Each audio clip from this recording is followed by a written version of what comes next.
제가 대학교 다닐 때 동아리 활동을 했는데요. 등산 동아리는 아니었지만 우리가 함께 배우고 또 이렇게 열심히 미래를 준비하는 동아리였는데, 학문의 길에서 인내라는 게 너무나 중요하니까 그런 것을 배우자는 취지로 매년 여름 MT를요 산 근처로 갔어요. 제가 대학교 4년 동안 설악산 3번 등반했고요, 대청봉까지. 그 다음에 지리산 1번, 천왕봉. 정말 지리산은 힘들더라고요. 아침 새벽 들 때 올라가서 거의 해질 때 내려왔습니다. 그렇게 내려왔는데, 이렇게 산에 올라갈 때 이런 멤버가 있더라고요. 중간쯤 갔는데 나 못 가겠어요. 저를 여기 두고 가세요. 여기서 쉬고 있을 테니까 내려올 때 저를 데리고 가주세요. 근데 등산을 많이 해보신 분 알겠지만요, 갔던 길로 거의 내려오지 않을 때가 많아요. 다른 루트로 또 내려가거든요. 또 다른 마음은 내가 이 정도 올라왔으니 내가 할 만큼은 다 했습니다. 산도 다 보았습니다. 그러면 선배들이 앞에서 끌어주고요, 뒤에서 밀어주고 이렇게 어떻게든 올라가게 돼요. 살면서 우리가 무엇을 하다가 포기하고 싶은 때가 있습니다. 힘들어 그럴 수도 있지만요, 이 정도면 괜찮다 하는 마음에서 말하기도 합니다. 신앙생활에서도요, 성장과 성숙을 말하면 이처럼 생각할 때가 있어요. 하나님, 저는 이 정도면 됐습니다. 이 정도면 충분합니다, 하나님. 가는 길이 어려워하는 말이기도 하지만 자기 만족의 표현이기도 합니다. 안주의 표현이잖아요. 분명 저와 여러분의 구원은요, 하나님의 은혜로 시작되었습니다. 하나님의 의가 우리에게 주어졌고요, 거듭난 인생이 되었잖아요. 그런데 신자의 삶은요, 늘 성장이라는 그런 사실을 우리가 잊지 말아야 된다는 거죠. 종종 말씀드린 것처럼요, 사람은 나무와 같아서 죽거나 자라거나 둘 중 하나지 중간 상태는 없습니다. 자라거나 죽거나. 자라지 않으면 죽고 있다라는 이야기잖아요. 지난주에 우리가 자기 의를 증명하는 그런 사람에 대해서 배웠잖아요. 자기 업적과 내가 지킨 율법의 행위나 나의 출신이나 가문으로 나를 증명하겠다라는 사람, 그런 사람을 이렇게 표현했죠. 율법주의자다. 인간의 어떤 업적이나 인간의 그런 행함을 붙들고 사는 그런 사람들, 그런 모습이 예수 그리스도를 아는 지식을 방해한다라고 이야기했습니다. 그런데 또 다른 문제가 빌립보 교회 안에 있었던 것 같아요. 그 반대쪽에 있는, 율법주의의 반대쪽에 있는 사람이 뭘까요? 반율법주의죠. 그러니까 예수님 믿었으나 난 이 정도면 된다라는 생각을 하는 거죠. 더 이상은 난 안 해도 돼. 더 이상 이 말씀은 꼭 내가 지켜야 되는 말씀 아니야. 율법은 필요 없어 라고 생각하는 거죠. 어차피 연약한 인생인데 여기서 멈춰도 된다라고 생각하는 사람들입니다. 저와 여러분이 은혜로 구원 받았잖아요.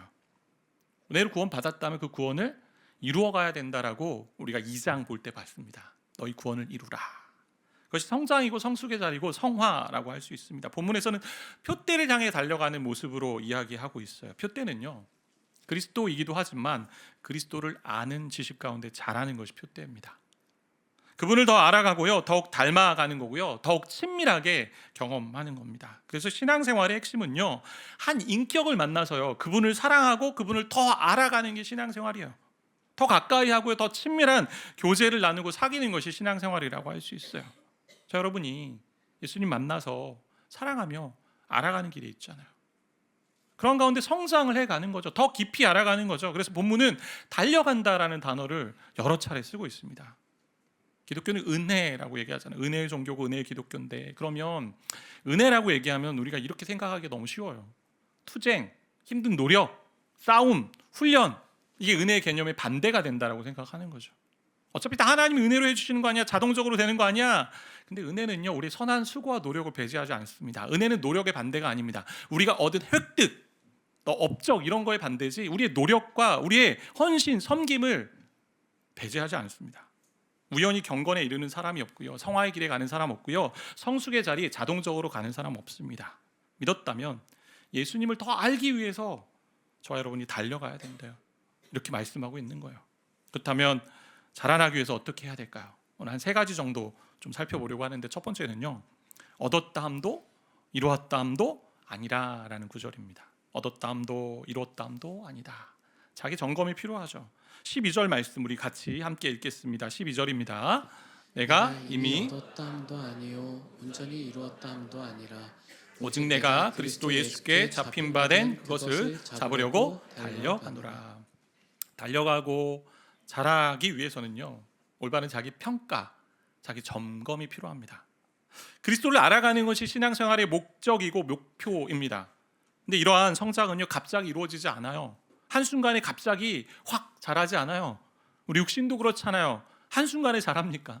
조금씩 점진적으로 자랍니다. 그래서 바울은요, 이미 얻었다, 내가 이미 온전히 이루었다라고 고백하지 않습니다. 바울은 누구보다도 나는 이만큼 했으면 괜찮습니다, 충분합니다 라고 말할 수 있는 자격을 갖춘 사람이었잖아요. 그 출신, 태생, 배경, 그것뿐만 아니라 예수님을 인격적으로 만난 후에요, 애쓰며 달렸던 사도였습니다. 3번의 전도 여행을 통해서요, 많은 곳에 교회를 세웠고요, 복음을 전했습니다. 하나님께 받은 계시의 영광이 너무나 크고 많아서 신약 성경 중에 13권이나 기록할 수 있는 은혜를 받은 자가 바울이었습니다. 그런데도 자신을 점검해 보니까 아직 나는 잡지 못했구나, 그래서 달려간다라고 고백하고 있어요. 신앙생활을 하면서 때론 이런 마음이 올 때가 있어요. 여기까지만 하자, 그만하자, 이 정도만 하자. 말씀 어떻게 매번 다 지키고 살아. 적당히 하자. 그리고 할 수 있을 만큼만 하자. 최선을 다해 신앙생활 해오신 분들 격려해드리고 싶어요. 지난 이제 2025년 거의 이제 한 주밖에 안 남았는데 1년 동안 애를 써서 섬기고 주님을 알아가기에 참 헌신하고 또 살아왔던 그런 분들 격려해드리고 싶습니다. 그런데 때로는 잠시 포기하고 싶은 마음이 들 때가 있잖아요. 그때 주님이 우리를 향해 가진 마음을 보아야 돼요. 분명 삶의 자리에서 하나님이 주신 모든 것에 우리는 만족해야 합니다. 그런데 그리스도를 더 알아가고 교제하고 닮아가는 일에, 이 성숙의 자리에는요, 우리의 목마름이 있어야 되는 거죠. 거룩한 불만족이 있어야 되는 거죠. 주님을 알아가고 닮아가는 이 소망과 열망이 없다면요, 제자리에 있는 것이 아니라 퇴보하는 인생이 되기 때문에 히브리서에 이런 말씀이 있어요. 2장 1절 말씀인데, 그러므로 우리는 들은 것에 더욱 유념함으로 우리가 흘러 떠내려가지 않도록 함이 마땅함이라. 이미 받고 들은 거에 대해서 집중해서 있어야만 흘려 떠내려가지 않는다, 이 얘기잖아요. 기준을 낮추지 마세요. 내 옆에 있는 어떤 사람보다 내가 조금 더 경건한 생활하는 것 같고, 내가 조금 더 예수님 닮아가는 것 같고, 더 알아가고 싶어하고 더 갈망이 있다 해도 그 수준을 가지고 살지 말자라는 이야기입니다. 예수님 닮아가야 되죠. 더 깊이 알아야 되죠. 어느 수준까지? 하나님이 저와 여러분을 예수님의 자리까지 올려놓고 싶은 그 수준까지. 저 여러분이 지금 어느 자리에 있는지 점검해야 돼요. 확인해야 돼요. 이 말은요, 깊이 자신을 돌아보면서 자괴감이나 죄책감에 빠져 있으라, 이런 이야기 아닙니다. 자신의 영적인 현 상황을 파악하라라는 거죠. 운동하시는 분들 많이 계실 것 같은데, 러닝 하시는 분들도 있고, 또 짐에 가서 이렇게 또 근육 운동하시는, 다양한 운동을 하시는 분들이 있는데, 운동할 때요, 그냥 운동만 하지 않잖아요. 자기의 그런, 때로는 맥박도 재보기도 하고, 때로는 달릴 때 요즘은 다들 스마트워치도 있고 여러 가지 있어서 몇 킬로 달렸는지, 어떤 호흡이 있었는지 보잖아요. 또 체중도 재보기도 합니다. 근육 운동할 때 스스로 점검합니다. 이처럼 저 여러분의 영적인 맥박을 점검해야 되는 거죠. 이를 위해 기준이 필요해요. 기준. 예수께 잡힌 바 된 그것이 기준이라고 할 수 있죠. 잡힌 바 된 그것이 표대이고 우리의 나아갈 방향입니다. 그리스도를 알아가는 거고, 그리스도처럼 닮아가는 거고, 그리스도처럼 사는 것을 이야기할 수 있어요. 이를 위해 말씀을 기준으로 삼아야죠. 말씀을 읽어야 하는 이유가 여기 있습니다. 우리가 나아갈 방향과 어디로 가야 되는 그 기준이 있기 때문에 저와 여러분이 말씀을 가지고 점검해야죠. 그래서 말씀 읽자고 성경 읽기표 드리는 거고, 최소한 하루에 한 장 정도는 좀 읽어보자. 그 말씀 앞에 자신을 점검해야죠. 내가 어떻게 하고 있고, 어디로 가고 있고, 얼만큼 가고 있는지. 두 번째는요, 오직 한 일이라는 구절인데요, 다르게 표현하면 집중과 포기입니다. 13절 말씀 같이 좀 함께 읽겠습니다. 형제들아, 나는 아직 내가 잡은 줄로 여기지 아니하고 오직 한 일, 즉 뒤에 있는 것은 잊어버리고 앞에 있는 것을 잡으려고. 오직 한 일 하면서 설명하잖아요. 첫 번째는 뒤에 있는 걸 잊어버리고, 그래야만 앞에 것에 더 집중할 수 있다, 이 이야기잖아요. 육상 선수는요, 결승선을 바라보며 달려갑니다. 주위를 두리번거리며 달려가지 않습니다. 한눈 팔지 않습니다. 집중하고 몰입하고 몰두하죠. 이를 위해서 필요한 자세가요, 과거를 잊는 거죠. 100m 경주에 출전한 선수가 달리면서 내가 출발한 그 이후에 얼마나 달려왔는지 뒤를 돌아보지 않습니다. 정면을 바라보고 가는 거죠. 근데 본문의 말씀은 다 잊으라고 할 때 모든 것을 다 잊으라 이런 이야기 아니에요. 성경은요, 기억해야 하는 것도 중요하다라고 여길 때가 있기 때문에 하나님의 은혜를 기억하세요, 언약을, 말씀을 기억하세요라고 권할 때도 있습니다.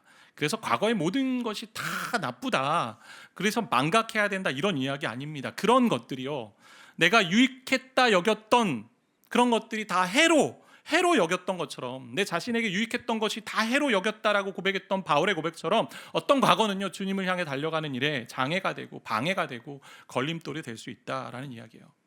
과거라고 하면 여러 가지 우리 생각해 볼 수 있잖아요. 근데 대표적으로 두 가지 기준 가지고 생각해 볼 수 있죠. 하나는 긍정적인 거, 하나는 부정적인 거 아닙니까? 오늘 본문의 말씀 보면 사도 바울이 앞에서 자기를 많이 이제 또 이야기했잖아요. 내 출생, 그리고 내 가문, 그리고 내가 뭐 이루었던 업적들, 그런 출신이나 배경이나 환경, 성취를 얘기할 수 있죠. 또 그리스도를 만나서 세웠던 업적이나 자랑거리들도 있고, 은혜의 기억들도 있고, 은혜의 간증들도 있을 겁니다. 뭐 그런 모든 것들이 다 나쁘다, 잘못됐다가 아니에요. 그것조차도 때로는 죄된 본성을 가진 존재이기 때문에 은혜의 경험이나 복된 일도요, 예수를 알아가고 닮아가는데 장애물이 되기 쉬운 인생이다라는 얘기예요. 그러면서 부정적인 기억도 있잖아요. 저 여러분에게 과거에 아픔이 있나요? 실패가 있습니까? 상처나 고통이나 좌절했던 부분들이 있습니까? 때론 나에게 일어난 해로운 일들도 있지 않습니까? 과거의 아픔과 상처에 자주 매여 있다면요, 그것도 교묘한 형태의 교만이 될 수 있다라고 할 수 있죠. 왜냐하면 그렇게 내가 과거에 매워서 기억하고 있고 아픔이나 상처를 붙들고 있다는 얘기는 이 문제도 우리 예수님이 감당하실 수 없는 정도로 이 문제가 크구나라고 고백하는 것이기 때문에, 그럼 과거의 노예가 되잖아요. 이렇게 되면 건강하게 성화의 길을 걸어갈 수 없습니다. 실패나 또 허물 많은 과거나 이 모든 것들이요, 나를 비참하게 한다 할지라도요, 오늘 받아 누리는 예수 그리스도의 은혜를 기억하며 그 모든 상황도 하나님의 선한 계획 속에 있음을 믿고 가는 거예요. 그게 신자의 삶이에요. 내 인생에서 유익한 사건으로 하나님이 그 해로운 것들을 바꿔 가십니다. 그게 요셉의 이야기였잖아요. 악을 선으로 바꾸셨던 하나님, 이것이 뒤에 있는 것을 잊어버리고 앞으로 나아가는 길이라 할 수 있죠. 세 번째는요, 표대를 향하여인데요, 시선을 고정해야 된다라는 이야기인데, 표대는 14절에 이제 나오잖아요. 같이 좀 함께 읽어볼까요? 14절입니다. 표대를 향하여 그리스도 예수 안에서 하나님이 위에서 부르신 부름의 상을 위하여 달려가노라. 표대, 삶의 방향이죠. 인생의 북극성이라고 할 수 있습니다. 그리스도께 잡힌 바 된 그것을 더욱 알아가는 건데, 그것이 바로 예수 그리스도를 알아가는 것이고, 예수 그리스도와 더 깊은 교제를 나누는 것이고, 예수 그리스도와 연합하는 것이고, 그로 인해 예수를 닮아가는 것, 그게 표대입니다. 자, 여러분이 신앙생활하면서 어떤 목표를 가지고, 어떤 표대를 가지고 신앙생활하고 계십니까? 무슨 마음으로, 어떠한 생각으로 이 자리에 오십니까? 그리고 어떠한 그 갈망으로 우리 주님을 만나러 이렇게 예배 드리고 또 개인적으로 말씀을 보고 기도하고 계십니까? 왜 성탄 이 시즌에 주님의 오심을 다시 기뻐하며 왜 즐거워합니까? 때로는 모태신앙이기 때문에 습관적으로 해왔던 신앙생활을 할 수 있습니다. 또 극심한 고통에서 건짐을 받았던 기억 때문에 이 자리에 와 있을 수도 있습니다. 또 앞으로 인생이 두렵고 또 앞으로 어떻게 될지 모르기 때문에 하나님을 의지하고자, 뭔가 붙들고자 나오기도 합니다. 아니면 외로움 가운데 주변에 좋은 사람들이 교회 안에 많이 있으니 만나고 싶어서 나올 수도 있습니다. 그런데 중요한 것은 여러분이 어떻게 왔던지 간에 주님을 더 많이 알아가고 경험해서 그분에게까지 자라는 것이 저와 여러분의 신앙생활의 목표라는 거예요. 하나님은 그 얘기를 하고 있는 거예요. 우리의 표대는 예수를 더욱 알아가고요, 경험하고요, 그분을 닮아가는 거예요. 그렇게 깊게 우리 주님과 경험하고 주님을 만나고 주님을 알아가면 주님을 충성스럽게 따라가게 되죠. 그러면 부르심의 상을 주신다라고 기록하고 있잖아요. 부르심의 상. 그 상이 무엇인지 명확하게 오늘 본문에 들어있지 않지만 이 전후 문맥을 좀 생각해보고 성경에 있는 것들을 좀 생각해본다면 그리스도를 완벽하게 만나는 그 교제를 이야기한다고 할 수 있죠. 왜냐하면요, 성경에 보면 아브라함이나 또 모세나 바울에게요, 부르심의 상이 세속적인 쾌락이나 물질이나 재산이나 그리고 권력이나 명예가 아니었습니다. 하나님 아브라함에게 이야기하시죠. 내가 너의 큰 상급이다. 하나님 자신을 상급이라고, 상이라고 말씀하고 계세요. 그렇다면 우리 부르심의 상은요, 지금은 거울로 보는 것 같아서 좀 희미하기도 하지만 우리가 충성스럽게 예수를 더 알아가고 깊이 교제하고 그분을 따라 사는데 점점 닮아가고 그리스도께로 자라나면 정말 그리스도를 온전하게 경험하는 그 일들 상으로 주신다라는 이야기예요. 이처럼 예수를 알아가고 경험하는 것이 어떻게 됩니까? 오늘 10절과 11절 말씀이 그 이야기를 하고 있다라고 볼 수 있는데요. 10절 11절 같이 좀 읽겠습니다. 내가 그리스도와 그 부활의 권능과 그 고난의 참여함을 알고자 하여 그의 죽으심을 본받아 어떻게 해서든지 죽은 자 가운데서 부활에 이르려 하노니. 부활의 권능을 알고 싶고 고난의 참여함을 알고 싶고 그래서 그의 죽으심을 본받아 간다, 이런 표현을 지금 쓰고 있잖아요. 그리스도를 알고 경험하는 그 핵심이 고난과 부활이다라고 말씀하고 있습니다. 이것이 예수님과의 친밀한 연합을 누리고 친밀한 교제를 누리고 경험하는 길이라고 말씀하는 거예요. 그래서 주님을 알아간다는 것은요, 부활의 권능을 경험하는 거죠. 부활의 권능. 우리는 부활의 권능 능력을 말하면요, 보통 삶의 치유나 문제 회복이나 또 해결들, 뭐 이런 것들을 얘기할 수 있죠. 회복, 치유, 해결. 뭐 그러한 부분에서 충분히 도움을 주시는 거 부활의 능력이라고 할 수 있습니다. 그런데 진짜 부활의 능력은, 권능은 우리를 그리스도께까지 닮아가게 하는 능력입니다. 자, 여러분을 예수님처럼 사랑하고 예수님처럼 생각하고 예수님처럼 성장하게 하는 능력이 부활의 권능이고 능력입니다. 죄악된 세상 가운데 죄의 본성을 가지고 있지만 죄의 권세나 죄의 오염이나 죄의 영향력에서 자유하게 하는 능력이 부활의 능력입니다. 참 생명과 부활 권능이 저와 여러분에게 임하면요, 죄를 이깁니다. 세상을 이깁니다. 육체의 본성이 자기 중심성을 이기게 됩니다. 그 삶을 살아가게 되는 거예요.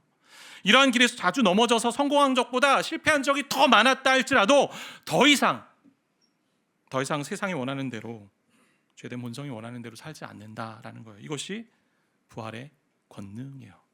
그러면 자기를 쳐서 복종시키기 시작하죠. 부부 사이에서, 또한 가족 안에서, 때론 직장에서, 때론 공동체에서. 예수님을 알아가는 만큼 그분을 더 많이 닮아가서 자원해서 다른 사람의 종이 되기를 원합니다. 그리고 예수님이 가르치신 방식으로 세상 사람들 사랑하기 시작합니다. 그러니 과거의 아픔과 상처와 실패는요, 중요하지 않습니다. 이게 부활의 권능입니다. 그런데 이런 부활의 권능을 오늘 어떻게 경험한다고 되어 있어요? 말씀은요, 부활의 권능을 먼저 넣지만 그 다음 고난에 참여함으로 부활의 권능을 경험한다. 세상은요, 십자가 없는 부활을 원하고요, 고난 없는 영광을 이야기합니다. 그러니 남의 것 빼앗고 착취하고 다른 사람의 것을 내 것으로 만든 일에 혈안이 되어 있죠. 수고하지 않고 남의 열매를 뺏으려 하는 거죠. 왜냐? 고난 없이 영광만 취하려고 하니까.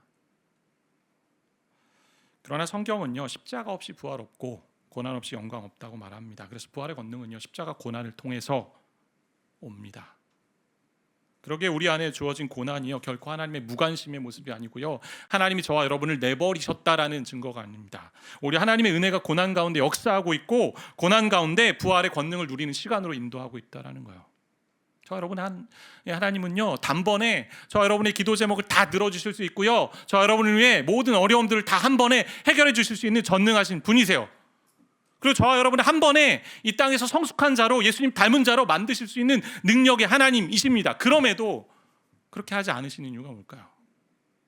왜 그런지 정확하게 몰라요. 그러나 오늘 말씀을 통해 볼 때 저와 여러분의 삶에 고난을 두시고요, 피 흘리기까지 죄와 싸우게 놔두시는 이유는 그 시간을 통해 부활의 권능을 경험하게 하기 위해서, 그것이 예수를 닮아가는 길에 있어요.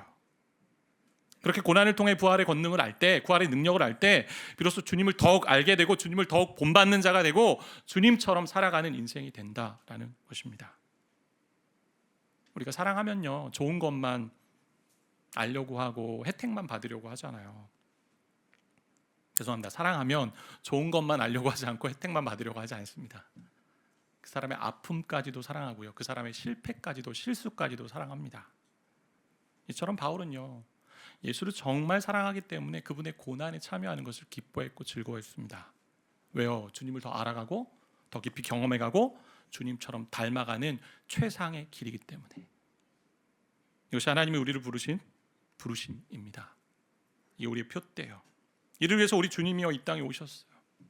성탄의 시즌, 주님이 오신 이유를 기억하며 주님을 더욱 알아가고 경험하며 닮아가는 우리 모두가 되기를, 그리고 이를 위해 더욱 다름질하는 모두가 되기를 주님 이름으로 축복합니다. 이야기만 하고 이제 말씀을 마치려고 하는데요. 지난주 제자훈련 수료식이 있었잖아요. 수료 예배가 있었잖아요. 훈련하면서 훈련생을 위해 기도 후원자를 이제 모집합니다. 훈련생들이 요청을 해요. 저를 위해 기도해 주시겠습니까? 그럼 약속하고 기도를 하는데 32주 동안 매주 제가 기도 문자를 보냈거든요. 많이 기도해 주셨어요. 그래서 은혜 가운데 마친 시간이었는데 지난주 생각지도 못했던 기도 후원자 한 분이 예배 시간에 오셨어요. 한 훈련생 기도 후원자 하셨는데 이 훈련생이 처음 교회 다닐 수 있도록 인도했던 분이셨습니다. 훈련생 가정이요, 병원에 있었을 때, 가족이 병원에 있었을 때 어려운 가운데 있었는데 이 기도 후원자가 그 의사 선생님이셨거든요. 근데 본인 환자도 아니었어요. 그리고 본인의 전공도 아니었습니다. 그런데 어떻게 알게 돼서 매일 이 가정을 좀 돌아보고 관심을 기울였어요. 복음을 전하지도 않았습니다. 교회 가자라는 이야기도 안 했습니다. 근데 퇴원 후에 이 가정이요, 이 훈련생 가정이 이분에게 영향을 받아서 감동이 있어서 선생님이 다니는 교회 가고 싶다 해서 다니기 시작한 그런 훈련생이었어요. 처음 교회를. 훈련생이 이제 제자 훈련을 신청하기 전에 이 기도 후원자, 어떻게 멘토가 되는 이 집사님에게 물었습니다. 제가 해도 됩니까? 제가 이 일을. 그럼요. 훈련을 통해 하나님의 성품을 더 많이 깨닫게 될 것입니다. 하나님의 성품을 더 많이 깨닫게 될 것입니다. 그 말씀으로 결단해서 훈련을 시작했어요. 지난주 수료할 때 우리가 암송하지 않았습니까? 제자반 우리 형제 자매님들이 1부 예배 후 암송 연습을 하는 중에 훈련생에게 이제 이분이 기도 후원자가 문자를 보낸 거예요. 집사님, 제가 온라인으로 같이 제가 예배를 같이 드릴 것 같아요. 저도 같이. 그랬더니 훈련생이 멀리 계신데 어떻게 온라인으로 예배를 드리신다는 얘기인가? 근데 2부 시작할 때 직접 오셨습니다. 만나게 됐어요. 분당 우리 교회 순장으로 섬기시는 집사님이셨기 때문에 예배 드리시고 축복해 주시고 사진 한 장 찍고 다락방 모임이 있어서 본인 순장이어서 바로 내려가셨어요. 1시간 걸려서 와서 예배 1시간 드리고 다시 1시간 내려가서 그렇게 섬기셨던 분이에요. 이 훈련생 자매님이, 훈련생 성도님이 어떻게 여기로 오셨어요? 라는 이 말에 이 기도원자가 당연히 와야죠. 당연히 와야죠. 전도한 성도님이 제자훈련을 마치는 그 모습 보고 싶고 격려해드리고 싶어서 이 길로 왔습니다. 들어보니 정말 바쁘게 사시는 분이더라고요. 제자훈련 받을 때에도요, 일하고 나서 새벽 1시까지 과제하시고 훈련에 전념했던 이 모습을 보았기 때문에 내가 할 수 있을까라고 훈련생이 계속 생각했던 거죠. 근데 그 모습에 충분히 감당할 수 있다라고 말씀해 주시고 응원해 주셔서 기도해 주셨던 집사님이셨어요. 이제 문자를 매주 보내다 보니까 때론 답이 오기도 하고, 그래서 제가 이분에게 너무 감사한 마음 가운데 와주셔서 너무 감사하고 고맙습니다. 격려가 됐습니다. 우리 모든 훈련생들에게. 이렇게 문자를 남겨주셨어요. 제가 기도한 훈련생은 저에게 동생 같고 자녀 같고 친구 같은 성도입니다. 하나님을 향한 마음이 너무 예쁘고 맑아서 제가 많이 배우기도 합니다. 한 영혼을 향한 마음으로 먼 길 와서 축복하고 격려하고 이런 모습을 보면서 참 이분이 계속 예수님을 알아가고 닮아가는 길에 서 계시구나라는 걸 전 보게 되었어요. 많은 도전이 되고 또 많이 생각해 보는 그런 시간이었습니다. 저와 여러분이 모두 이러한 길 가운데 있다라는 거죠. 때로는 내 것을 포기해야 될 때도 있고요, 내 것을 좀 내려놓아야 할 때도 있을 겁니다. 그런데 그러한 고난의 참여함을 통해서요, 우리 부활의 권능이 다른 사람에게 임한다라는 거예요. 내가 고난을 받음으로 또 다른 사람이 부활의 능력을 누릴 수 있는, 그렇게 표대를 향해서 점점 예수를 닮아가고 알아가고 겸행하는 그 길 가면서 우리가 주님을 더 깊이 만나고 또 주님처럼 살아내는 그러한 저와 여러분 되기를 바라고 축복합니다.